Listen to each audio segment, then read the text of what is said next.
যারা ভালোবেসে ঠকেছেন আর যারা রিলেশনে আছেন, তারা একটিবার হলেও ভিডিওটি দেখবেন, কথাগুলো শুনবেন। আশা করি বাস্তবতাটা বুঝতে পারবেন। সত্যিকারের ভালোবাসা কোথায়? টাকা পয়সা, বাড়ি গাড়ি নাকি সেক্সে? একটা মানুষকে পাগলের মতো চাওয়া সত্ত্বেও ছেড়ে যাচ্ছে। সম্পর্ক অনেক দিন হয়ে গেলে তাকে আর ভালো লাগে না, তার প্রতি ফিল আসে না।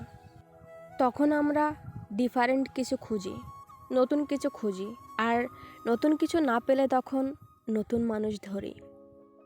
তাহলে ভালোবাসা কোথায়? আজকালের ভালোবাসা পোশাকের মতো হয়েছে। এটা ভালো লাগছে না, ছুঁড়ে ফেলে দিয়ে অন্য একটা ধারণ করছি।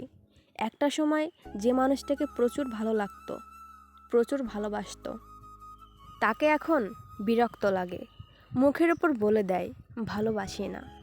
একটাবার কি ভেবে দেখেছো, তোমার ওই একটা কথা মানুষটার বুকে ধারালো ছুরির মতো প্রবেশ করে? আমরা এই পৃথিবীর মানুষগুলো খুবই জঘন্য। সত্যিকারের ভালোবাসায় মানুষ ডিফারেন্ট খোঁজে না।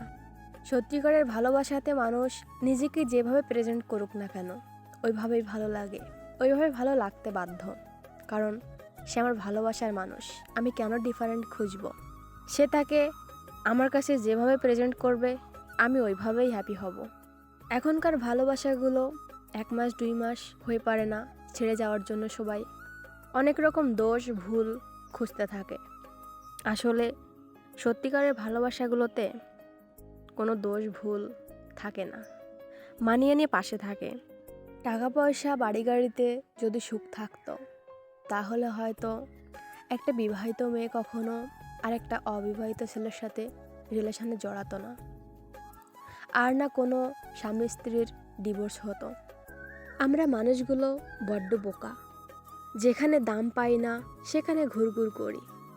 আর যে মানুষটা পাগলের মতো ভালোবাসে, কেয়ার করে, আগলে রাখে, তাকে আমরা মূল্যই দেই না।